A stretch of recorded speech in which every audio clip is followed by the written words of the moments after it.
दीर्घ 22 वर्ष धरी ए अष्टसंभ महामेलन यात्रा आम तलमूल ग्राम अनुष्ठित होउछि। तलमूल एक प्राचीन ग्राम एवं मंदिर मालिनी ग्राम कहले अत्युक्ति हम ना। एठी आमर अष्टसंभ शिवशक्ति एवं आमर दुर्गा माता मंदिर, जगन्नाथ मंदिर एवं दक्षिण काली मंदिर एवं अन्य बहु मंदिर रही।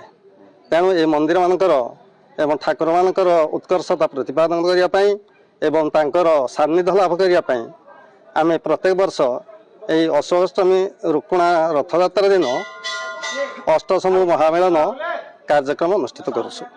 यही कार्यक्रम आम ग्राम मानकरू तथा आखपाख ग्रामरू एवं आम ग्राम लोक मैंने बहुत दूर दूरांतर आसी ए महामेलन कार्यक्रम जोगदे शिवंकर सान्निध्य लाभ करुछंती एवं तांकर उपयुक्त फल पाउछंती बोली लोकश्रुति रही। अष्टसंभ महामेलन होउछि 8 जगह शिव माने आसछंती। भोलेश्वर, बाणेश्वर, तेलेंगेश्वर, कुंभेश्वर, द्वारेश्वर, धवलेश्वर, कुंडलेश्वर और कपिलेश्वर ये 8 जगह ठाकुर आसछंती।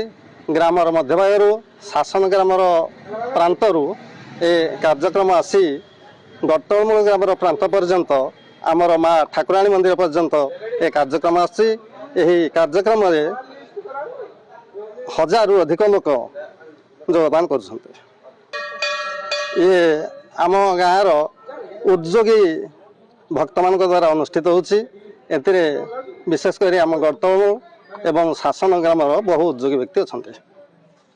धर्मयात्रा हो भक्ति मनोभावपूर्ण यात्रा हो एठी आमर कौन प्रकार गंडगोल हुए ना।